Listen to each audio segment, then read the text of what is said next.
దేవుని పరిశుద్ధ నామానికి మహిమ కలుగునుగాక. ప్రభు నందు మిక్కిలి ప్రియులారా, ఇక్కడ కూడి ఉన్న మీకందరికీ, అలాగే విశ్వాసవాక్కు అనే ఆధ్యాత్మిక కార్యక్రమాన్ని వీక్షించుచున్న మా ప్రియులైన మీకు అందరికీ కూడా నా హృదయపూర్వకమైన ప్రేమ వందనాలు. ఎలా ఉన్నారు? బాగున్నారు కదా?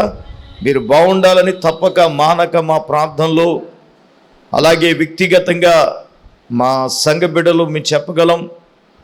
బాహాటంగా ప్రతి ఉదయకాలం లేచి మీరు మా కొరకు చెప్పబడిన అంశముల కొరకై బిడ్డలందరూ కూడా భారంతో ప్రార్థన చేయుచున్నాము అనే విషయాన్ని బాహాటంగా ప్రకటిస్తున్నాం. మీలో కొంతమంది ప్రార్థన సహాయం కోరి ఉన్నారు. తప్పక మేము ప్రార్థన చేస్తున్నాం. ప్రభులు వారు మీ జీవితంలో గొప్ప కార్యములు చేయబోతున్నారు.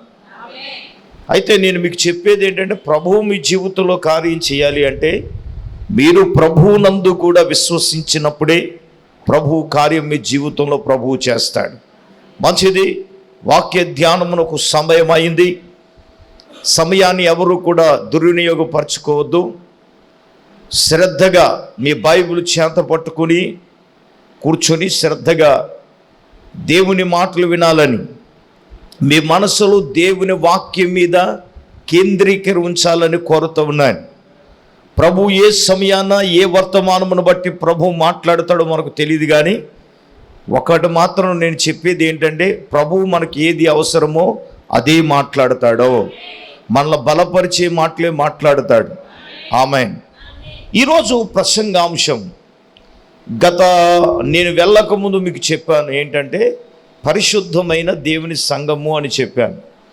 కొరింథీయులకు రాసిన మొదటి పత్రికలో నుంచి, మొదటి అధ్యాయంలో నుంచి ధ్యానాంశముగా మనము ఈరోజు మొదటి అధ్యాయం 5వ వచనం 6వ వాక్యాన్ని మనం చదువుదాం.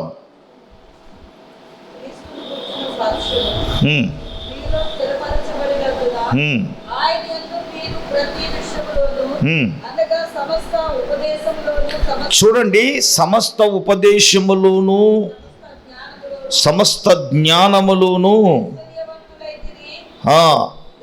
చాలండి అమ్మా. ఏంటి 6వ వాక్యాన్ని తల్లిగారు అమ్మగారు మరొకసారి రిపీట్ చేసి చదువుతారా?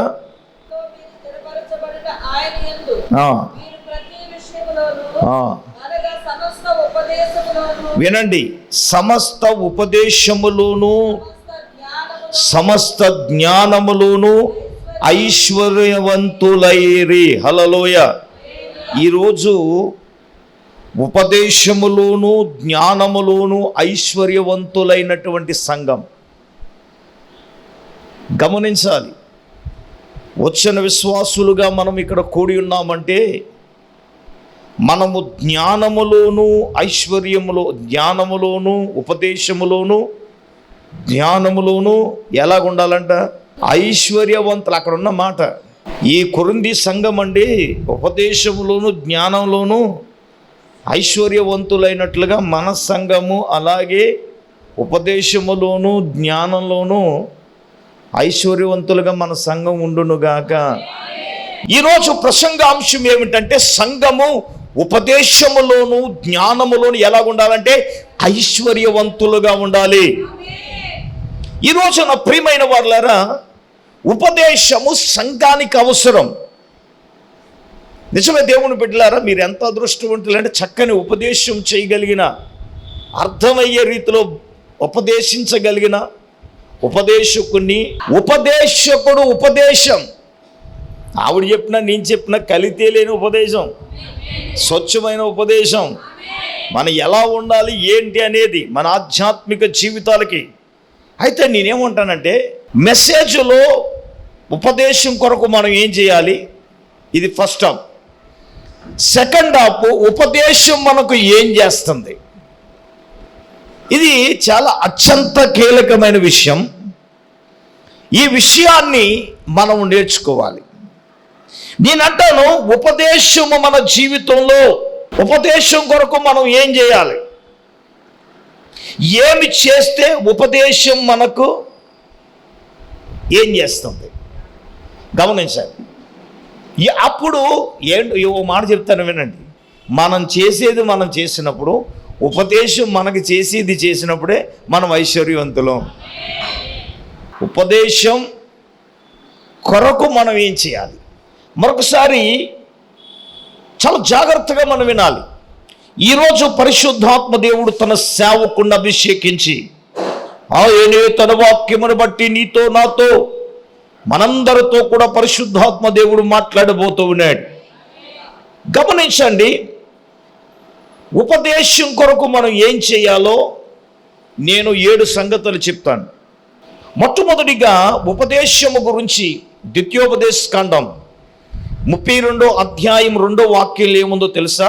నా ఉపదేశం వానవలే కురియును, నా వాక్యము మంచు వలె లేత గడ్డి మీద పడు చినుకు వలె పచ్చిక మీద కొనును, వర్షము వలె ఉండును. వినండి, నా వాక్యము వానవలే కురియును. నా ఉపదేశం నిజం. ఏ సంఘములో ఉపదేశం వానవలే కురుస్తుందో ఆ సంఘము, ఆ సంఘ విశ్వాసులు పచ్చిక మీద, చూడండి, లేత గడ్డి మీద పడే చినుకు వలె పచ్చిక వలె వారు ఏం చేస్తారంటే ఫలిస్తారు.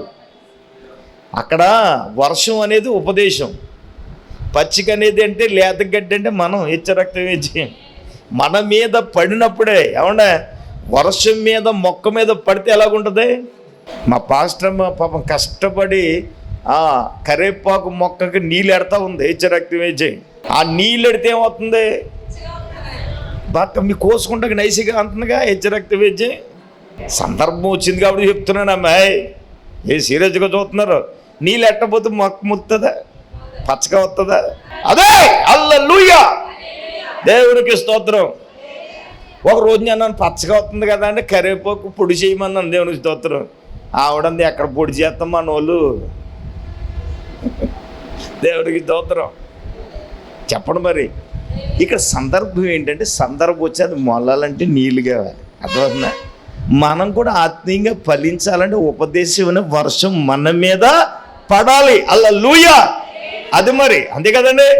ఒక చెట్టు ఫలించాలంటే, ఆత్మీయంగా మనము ఫలించాలంటే ఉపదేశం అనే వాన ఏం చేయాలి?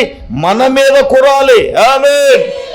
ఉపదేశం అనే వర్షాన్ని దేవుడు మన మీద కురిపిస్తూ ఉంటే, అసలు మనం ఉపదేశము పట్ల మనం ఏది చేయాలో దావీదు గారు ఈ కీర్తన సంకీర్తన 119 సంకీర్తనలో నేను చాలా పర్యాయములు చెప్పాను.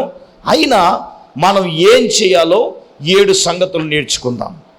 నెంబర్ 1, 119వ కీర్తన దయచేసి 45వ వాక్యాన్ని చదువుదాం. నెంబర్ 1, ఆయన ఏమంటున్నాడంటే, అయ్యా నేను నీ ఉపదేశములను వెదుకువాడను, నిర్బంధము లేక నేను నడుచుకున్నాను. నెంబర్ 1, మనం ఏం చేయాలి చెప్పండి? ఉపదేశము కొరకు మనం వెతకాలి. Point number 1. ఇక్కడ కూర్చున్న మనము కానీ, టీవీ ముందు కూర్చున్నటువంటి అశేషమైన ప్రశానికము కానీ, ఎవరైనా కానీ మీ దైనందిన జీవితంలో ఉపదేశము వానవలే కురుస్తున్నప్పుడట, ఉపదేశమును మనం ఏం చేయాలి? వెతకాలి. మాట్లాడాలి. ఏం చేయాలమ్మా? వెతకాలి. ఉపదేశమును వెతికే వారంగా, అయ్యో బాబో ఈ రోజున ఏమి మా కొరకు సిద్ధపరచబడతాడు అని ఆ వెదికే మనసుతో దేవుని సన్నిధిలో మనము కనబడాలి కదా. దేవుని ఉపదేశమును వెతకాలి కదా. దేవా నువ్వే మాట్లాడాలి, సేవకును మరుగుపరచాలి.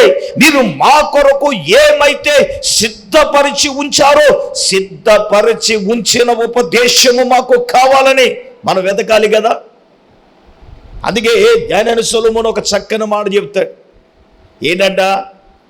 వెండిని వెతికినట్లట. ఏం వెతికినట్లు?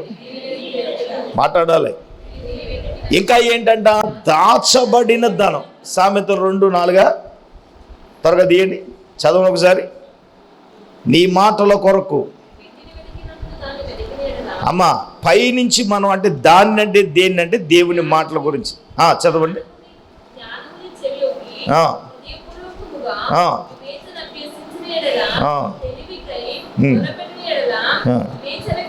మనము పైనుంచి గమనించినప్పుడు నా మాటల గురించి అని చెప్పుకొస్తూ ఆయన మాటల కోసం వెండిని వెదికినట్లుగా, ఉపదేశం కొరకు వెండిని వెదికినట్లుగా వెదికిన ఎడల దాచబడిన ధనమును వెదికినట్లు దానిని వెదికిన ఎడల. అమ్మ, ఎలాగా ఉపదేశమును మనం వెదకాలి అంటే వెండిని వెదికినట్లు. అందరూ చెప్పండి, మాట్లాడండి. అంటే మీ సందర్భం వచ్చింది గారు చెప్తారు. వెండి అంటే కాళ్ళ పట్టీలు ఏంటమ్మా?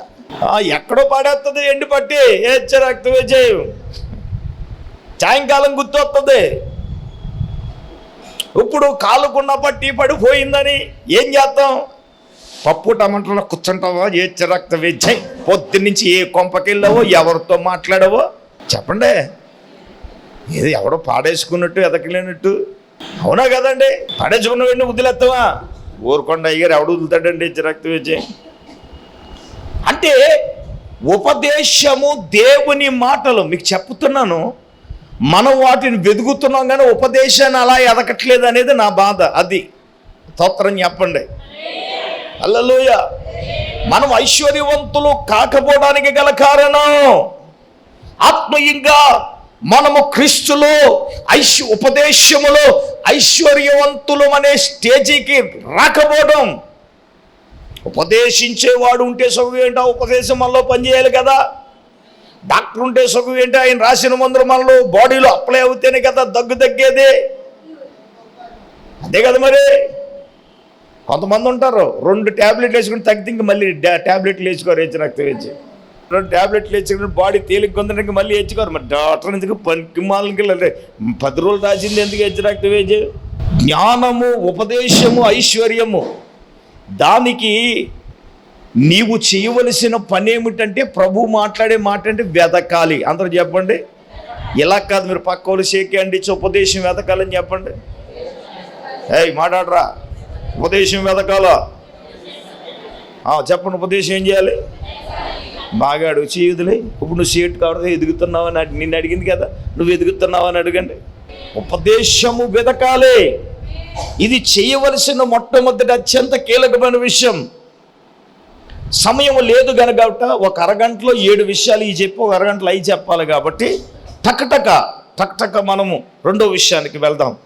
మనం ఏదైతే వెతుకుతున్నామో ఆ ఉపదేశాన్ని 119వ కీర్తన 56వ చరణము చదువుదాం. రెండవదిగా, అయ్యా నీ ఉపదేశమును అనుసరించి నడుచుకునుచున్నాను. హల్లెలూయా. రెండవదిగా మనం ఏం చేయాలి?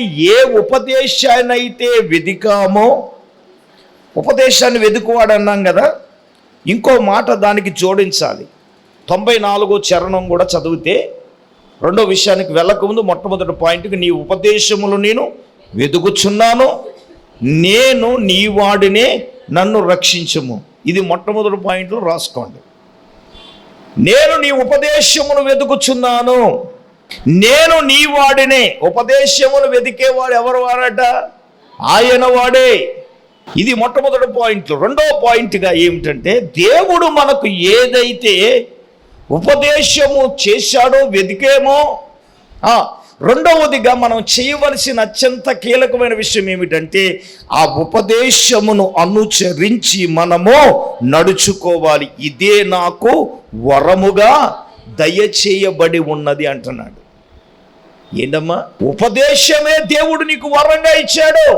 ఆ ఉపదేశము దేనినైతే వెతుకుతున్నామో ఆ వెతికిన ఆ యొక్క ఉపదేశమును మన జీవితంలో మనము అనుసరించి నడుచుకోవలసిన వారముగా మనం ఉన్నాము. అర్థమవుతుందా? అనుసరించి మనము నడుచుకోవాలి. దేన్ని అనుసరించాలయ్యా? చూడండి, 63వ చరణము కూడా చదివినట్లయితే, నీ యందు భయభక్తులు గల వారందరికీ నీ ఉపదేశములు అనుసరించు వారికి నేను చెలికాడను. హల్లెలూయా. ఉపదేశమును అనుసరించాలి. రెండో పాయింట్. సంగమా, దేవుని బిడ్డలారా, పరిశుద్ధాత్మ దేవుడు కోరుకునేది ఏంటంటే, నువ్వు ఏ ఉపదేశాన్నైతే వెతుకుతున్నావో ఆ ఉపదేశమును మనము అనుసరించే వారంగా మనం ఉండాలి. అనుసరించడమే కాదు, అనుసరించి నడుచుకోవాలి. చెప్పండి ఏంటి? అనుసరించి నడుచుకోవడం అంటే దేవుడు ఏం చెప్తున్నాడో దాన్ని చేయాలి కదా. అనుసరించడం అంటే అదే కదా. ఒకటి, ఆయన వెదకాలి అన్నాడు, పాయింట్ నెంబర్ 1. పాయింట్ నెంబర్ 2 ఏంటంటే మనం ఏదైతే వెతుకుతున్నామో దాన్ని అనుసరించి నడుచుకోవాలి. రైట్. మూడవదిగా మనం చూసినప్పుడు 78వ వచనం, 119వ కీర్తన 78వ వచనం, నేను నీ ఉపదేశములను ధ్యానించుచున్నాను, గర్విష్ఠులు నా మీద మాట్లాడినందుకు వారు సిగ్గుపడతారు. పాయింట్ నెంబర్ 3, ఉపదేశమును మనం ఏం చేయాలా? చెప్పండి. ధ్యానించాలి కదా. ఇలా ఎంతమందికి ధ్యానించే అలవాటు ఉంది? ధ్యానించడం అంటే ప్రతిరోజు వాక్యం చదువుతావా? మూడవదిగా మనం ఏం చేయాలంటే ఉపదేశమును ఏం చేయాలా? తెలుసుగా. ఉపదేశమును ఎందుకు ధ్యానం చేయాలో చాలాసార్లు మనం చెప్పాం. దావీదు గారు దానికి యెహోవా ధర్మశాస్త్రమందు ఆనందించుచు దివారాత్రము దానిని ధ్యానించువాడు ధన్యుడు అన్నాడు. ఉపదేశమును ధ్యానించాలి. కొరింథీలో బెరయా సంఘ విశ్వాసులు ఉన్నారు కొత్త నిబంధన గ్రంథంలో. వాళ్ళు ఏంటంటే అపోస్తుడైన పౌలు గారు దేవుని వాక్యము ప్రకటించిన తర్వాత వీళ్ళు ప్రతిరోజు లేఖనాన్ని ధ్యానించడం, పరిశోధించటం అలా ఉన్నాయో లేవో. మనము దేవుని వాక్యాన్ని ధ్యానించాలి. నేను వాక్యం చెప్పడానికి ధ్యానించకపోతే చెప్పలేను కదా. ఒక్కొక్కసారి ధ్యానించిన దానికంటే నిలబడిన తర్వాత పరిశుద్ధాత్మ దేవుడే మాట్లాడేదే. చాలా ఒక్కొక్కసారి వండర్ అవుతూ ఉంటాను. ఉపదేశములో ఐశ్వర్యవంతులుగా ఉండాలి అంటే మనం చేయవలసిన అత్యంత కీలకమైన 3వ విషయం ఏమిటంటే ధ్యానించుట. ఉపదేశమును మనము ధ్యానించాలి ఖచ్చితంగా. క్రైస్తవునికి నువ్వు ఎందుకు ధ్యానించాలంటానంటే వాక్యమే చెప్తుంది, ఉపదేశమే చెప్తుంది నువ్వేం చేయాలో ఏమీ చేయకూడదు. పరిశుద్ధతలో మనం ఎలా ఉండాలి, ఏం చేస్తే పరిశుద్ధతగా ఉండగలమో చెప్పేది ఇది. అన్ని రకాలు ఇందులోనే ఉన్నాయి. అర్థమవుతుందా? నువ్వు ధ్యానిస్తే మళ్ళీ ఏం చేయమంటారండి అమ్మగారు? ఒకవేళ అమ్మగారు ఏదైనా చెప్పింది అనుకో, ఫెయిల్ అయిందనుకో, ఏమో అమ్మగారు చెప్పింది అందుకే చేసేసాను దేవునికి స్తోత్రం. అందుకే ఎవరు నా దగ్గర సలహా ఇస్తే వాక్యం ఏం చెప్తే అది చేయమంటాను దేవునికి స్తోత్రం. చెప్పండి గట్టిగా హల్లెలూయా. ఉపదేశానుసారంగా చేసేవాడు ఫెయిల్ అవ్వడు. హల్లెలూయా. దేవుడు వాడిని వృద్ధిలోనికి దేవుడు తీసుకొస్తాడుగా, దేవుడు నడిపిస్తాడుగా. నువ్వు ధ్యానించాలి కదా. సరే, పాయింట్ 4, 87వ వచనం చదువుదాం. రైట్. భూమి మీద నుండకుండా వారు నన్ను నాశనం చేయడం కొంచెమే తెప్పను, అయితే అయ్యా నీ ఉపదేశములు నేను విడువకయున్నాను. ఆమేన్, ఆమేన్, ఆమేన్. ఏం చేయలేదటండి అమ్మా? ఉపదేశాన్ని విడవకూడదు. దేవుని సంగమా, దేవుని బిడ్డలారా, 4వదిగా ఏమిటంటే ఉపదేశాన్ని మనం ఏం చేయకూడదు? విడవకూడదు. వారములో ఏదైతే చెప్పకూడదో వారం దాన్ని పట్టుకుని ఉండాలా. మనం ఎలాగైతే ప్రతిరోజు సంవత్సరం వాగ్దానం పట్టుకోకుండా విడవకుండా మనం ఏ విధంగా ప్రార్థన చేస్తున్నామో, నెలలో ఇచ్చిన వాగ్దానాన్ని విడవకుండా ఏ విధంగా ప్రార్థన చేస్తున్నామో, వారములో ఇచ్చిన ఉపదేశం వారం అంతా దాన్ని ఏం చేయకూడదు? విడవకుండా ఉపదేశాన్ని విడిచిపెట్టగా దాన్ని గట్టిగా పట్టుకోమన్నాడు. సామెతల గ్రంథం 4:13లో అది నీకు జీవము అన్నాడు. అర్థమవుతుందా? ఏదైతే నీకు ప్రకటించబడుతుందో, ఏదైతే నీకు బోధ చేయబడుతుందో ఆ ఉపదేశాన్ని నువ్వేం చేయకూడదు? అమ్మా, మనం చేయకూడని పని చెప్తున్నాడు. మనం ఏది చెయ్యాలో దాన్ని చేయమని చెప్తున్నాడు. 4వదిగా మన జీవితాల్లో దాన్ని ఏం చేయకూడదు? సామెతల గ్రంథం చదవండి అన్నమాట. ఉపదేశమును విడిచిపెట్టక దానిని గట్టిగా పట్టుకొనుము, అది నీకు జీవము గనుక దానిని పొందియుండుము అన్నాడు. సామెతలు 4:13. విడువక, విడిచిపెట్టక ఏం చేయాలండి? చెప్పండి, ఏం పట్టుకోవాలి? ఉపదేశాన్ని పట్టుకోవాలి. అది హల్లెలూయా. ఉపదేశాన్ని మనం ఎప్పుడైతే మనం పట్టుకుంటామో అది మనకు జీవం. కాబట్టి దావీదు అంటాడు, నేను విడువకై ఉన్నాను అన్నాడు.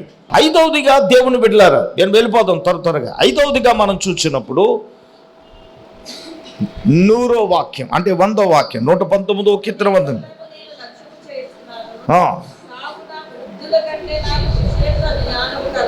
ఆమేన్ చెప్పండి, ఆమేన్ చెప్పండి. ఇది ఎన్నోది? ఐదవది. ఉపదేశమును మనం ఏం చేయాలి? లక్ష్యము చేయాలి. అంటే లక్ష్యం అంటే ఏంటి అర్థం అమ్మా? లక్ష్యం అంటే ఏంటి? ఉపదేశం నేను లక్షించు. లక్ష్యము అనేది దాని మీద ఏంటంటే మనం వాక్యం అంటే లక్ష్యం ఉండాలి, నిర్లక్ష్యం ఉండకూడదు. ఏముండకూడదు? లక్ష్యం ఉండాలి. చూడండి, నేను ఒకసారి వాక్యం చెప్పాను, మన దేని మీద లక్ష్యం ఉంచాలి? వాక్యం మీద, మన ప్రధాన యాజకుడైన యేసు మీద లక్ష్యము ఉంచాలి అని చెప్పాను. దేని మీద లక్ష్యం ఉంచాలంటే ఉపదేశం మీద, వాక్యం మీదే మన లక్ష్యం ఉండాలి, నిర్లక్ష్యం కాదు. యథార్థంగా ఒప్పుకోవాలి, మనలో చాలామంది నిర్లక్ష్యంగా ఉన్నారు కాబట్టి ఐశ్వర్యవంతులు అవ్వట్లేదు. అర్థమవుతుందండి? నువ్వు లక్ష్యం చేయి. దేవుడు మాట్లాడే ప్రతి మాట మీద నువ్వు లక్ష్యం చేస్తే అది ఖచ్చితంగా నీకు ఆశీర్వాదం, అది ఖచ్చితంగా నీకు దీవెన. ఆమేన్. అది ఖచ్చితంగా నువ్వు ఆశీర్వదించబడినట్లుగా ఉండవు. ఆమేన్. Praise the Lord. మానవుని దైనందిన జీవితంలో మనం ఏమి చేయాలంటే, నీకు ఉపదేశం అంటే లక్ష్యం ఉండాలి, నిర్లక్ష్యం ఉండకూడదు. లక్ష్యము దాని మీద ఉండాలి, వాక్యం మీదే ఉండాలి. మాట్లాడుతున్నప్పుడు అందరూ కాన్సన్ట్రేషన్ దేవుని వాక్యం మీద లక్ష్యం పెట్టాలి. దేవుడు ఏం మాట్లాడుతున్నాడో మనం ఏం చేయాలి? లక్ష్యం అంటే నువ్వు రెస్పాండ్ అవ్వాలి. లక్ష్యం అయ్యేవాడు ముఖం ఎంతమందో చెప్తాను నేను, ఏజ్ రక్త విజయం. ఇందులో ఎంతమంది రెస్పాండ్ అవుతున్నారు, ఎంతమంది రెస్పాండ్ అవ్వట్లేదు? మీ ముఖాలు లేదు. Face is index of mind. అంటే మీ ఫేస్ని బట్టి మీ మైండ్ ఏంటో ఇండెక్స్. హల్లెలూయా, స్తోత్రం. ఉపదేశం అంటే లక్ష్యం ఏంటి? మొక్కల్లో కనపడాలి కదా ఉద్యమం. స్తోత్రమే అంటే టీపీఎంలో అల్లిపోయేవాళ్ళు ఒకేసారి అందరూ ఏమన్నారు? ఉపదేశం అంటే లక్ష్యం ఉండాలి. సమయం అయిపోతుంది. 4, 5వదిగా మన జీవితంలో మనము చెయ్యకూడని, మనం చెయ్యవలసిన అత్యంత కీలకమైన విషయం 141వ వచనం, 6వ పాయింట్. 141వ వచనం, నేను అల్పుడును నిరాకరింపబడిన వాడను అయినను అయ్యా నీ ఉపదేశములు నేను మరవను. ఆ రోజు మనం ఏం చేయకూడదు? ఏమంటే కష్టములు వచ్చినా, ఇబ్బందులు వచ్చినా, ఇరుకులు వచ్చినా, మానందున దైనందిన జీవితంలో మనకు ఎన్ని ఎదురైనానో మనం ఏం చేయకూడదు తెలుసా? ఉపదేశాన్ని మర్చిపోకూడదు, వాక్యాన్ని మర్చిపోకూడదు. అర్థమవుతుందండి? మరవకూడదండి. కష్టం వచ్చినా, నష్టం వచ్చినా, ఇబ్బందులు వచ్చినా వదిలేడా? యోబు అంటాడు, అయ్యా నీ ఉపదేశం నిర్దోషము. అంతచేత వదిలేడండి. యోబు అన్న మాట చూద్దాం ఒకసారి రండి. యోబు గ్రంథం 11:4 చదువు. నా ఉపదేశము నిర్దోషము దేవా, నేను నీ దృష్టికి నేను ఎలాగున్నాను? 11:4, నా ఉపదేశము నిర్దోషముల నీవు దేవా, నీ దృష్టికి నేను పవిత్రుడని నువ్వు అమర్చున్నావు. హల్లెలూయా. ఉపదేశం ఏమంటున్నాడు? నిర్దోషము అంటున్నాడు ఆయన. అందుచేత నీ దృష్టికి నేను పవిత్రుడిని, అందుకే ఉపదేశాన్ని వినడానికి నేను చెవులు తెరవజేసుకుంటున్నాను అన్నాడు. మన దైనందిన జీవితంలో ఎన్ని కష్టాలు వచ్చినా నేను వాక్యం కొరకు బ్రతకాలి. ఆమేన్. వాక్యం కొరకు జీవించాలి. ఏమండి, ఇన్ని బాధలు ఎందుకు అనుభవించాలి మేము? ఇన్ని కష్టాలు ఎందుకు అనుభవించాలి? శుభ్రంగా ఉన్నదంతా మేము సేవ కట్టి మేము ఎందుకు నిందలు పడాలి? నేను ఒక మాట చెప్తాను, హ్యాపీ లైఫ్ లీడ్ చేయొచ్చు. అర్థమవుతుందండి?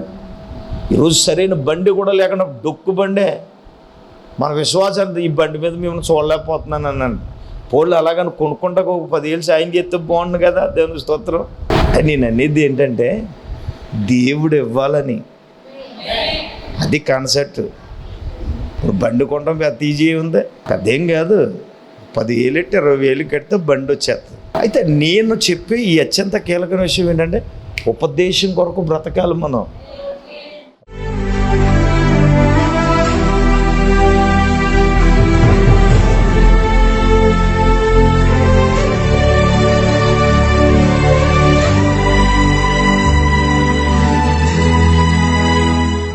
స్తోత్రం స్తోత్రం స్తోత్రం స్తోత్రం స్తోత్రం. పరిశుద్ధుడు తండ్రి, మహోన్నతుడా నీకు వందనాలు, స్తోత్రాలు ప్రభా. ఈ రాత్రికాల సమయంలో నాయనా నీ సేవకుని అభిషేకించి అయ్యా నీ వాక్యము ద్వారా ఇంతవరకు మీరు మాతో మాట్లాడారు తండ్రి. అయ్యా నైనా ఉపదేశములోను యేసయ్యా నాయనా జ్ఞానములోను ఐశ్వర్యవంతులవ్వాలని అయ్యా నైనా నీకు స్తోత్రాలు తండ్రి. ఉపదేశాన్ని ప్రభా మాకేమిస్తుందో నాయనా, ఉపదేశాన్ని మేము కోరుకోవాలని ప్రభా నీకు స్తోత్రాలు. ఈ రాత్రికాల సమయంలో నీ వాక్యాన్ని బట్టి నాయనా నీకు స్తోత్రాలు తండ్రి.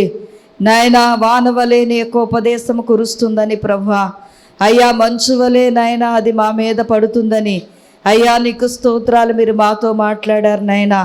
ఉపదేశాన్ని ప్రభా అనుసరించాలని, కోరుకోవాలని, వెదకాలని, అయ్యా విడవకూడదని, ధ్యానించాలని ప్రభా యేసయ్యా 7 విషయాలు మీరు మాతో మాట్లాడారు నాయనా. అలాగే ఉపదేశం మాకు ఏమిస్తుందో నాయనా యేసయ్యా నీకు వందనాలు తండ్రి. దీర్ఘాయువునిస్తుందని, కాపాడుతుందని అయ్యా నీకు స్తోత్రాలు ప్రభా. అయ్యా నాయనా 7 విషయాలు ప్రభా మీరు మాతో మాట్లాడారు తండ్రి. ఈ రాత్రి విత్తబడిన ఈ మాటలను ప్రభా అయ్యా నైనా మా హృదయాల్లో భద్రపరుచుకోవడానికి సహాయం దయచేయండి. అయ్యా నైనా నీకు స్తోత్రాలు ప్రభా. ఉపదేశాన్ని మేము విడిచిపెట్టకూడదు, ఉపదేశాన్ని మేము మరిచిపోకూడదు ప్రభా. అయ్యా నైనా నా తండ్రి ఎప్పుడు ఉపదేశాన్ని కోరుకోవాలి నాయనా. అయ్యా అలాగ మేము ఉన్నప్పుడు నీ యొక్క ఉపదేశమే మమ్మలను కాపాడుతుంది, నీ యొక్క ఉపదేశమే మమ్మల్ని నడిపిస్తుంది నాయనా. నీ యొక్క ఉపదేశమే మాకు దీర్ఘాయుష్నిస్తుంది ప్రభా. అయ్యా నైనా ఈ ఆశీర్వాదాలన్నీ మేము పొందుకోవాలంటే తండ్రి అయ్యా నైనా నీకు స్తోత్రాలు. నీ యొక్క ఉపదేశాన్ని అనుసరించి మేము నడవాలి ప్రభా. అయ్యా నాయనా నీ మాటల్ని మేము వెదకాలి తండ్రి, నీకు స్తోత్రాలు. అటువంటి కృప మాకు దయచేయండి నాయనా. కూడి వచ్చిన ప్రతి ఒక్క బిడ్డని పేరు పేరున దయతో జ్ఞాపకం చేసుకునండి. వాక్యాన్ని విన్న బిడ్డలందరినీ కూడా బలపరిచి ఉపదేశానికి మమ్మల్ని మేము అప్పగించుకొని ఉపదేశానుసారముగా మేమందరము నడవటానికి నీ కృప దయచేసి మీరే మహిమ పొందమని యేసయ్య పరిశుద్ధ నామములో ప్రార్థన చేసి అడిగి వేడుకొంచున్నామా పరమ తండ్రి, ఆమేన్. మన పరమ తండ్రి అయిన దేవుని ప్రేమ, మన ప్రభువును రక్షకుడైన యేసుక్రీస్తు ప్రభుల వారి యొక్క దివ్యమైన కృప, పరిశుద్ధాత్మ దేవుని యొక్క అన్యోన్య సహవాసం ప్రభు బిడ్డలారు ఇక్కడ కూడినలకు వాక్యముని బిడ్డలకు ఆయన కృప సదాకాలము తోడు ఎన్నుగాక. ఆమేన్ ఆమేన్.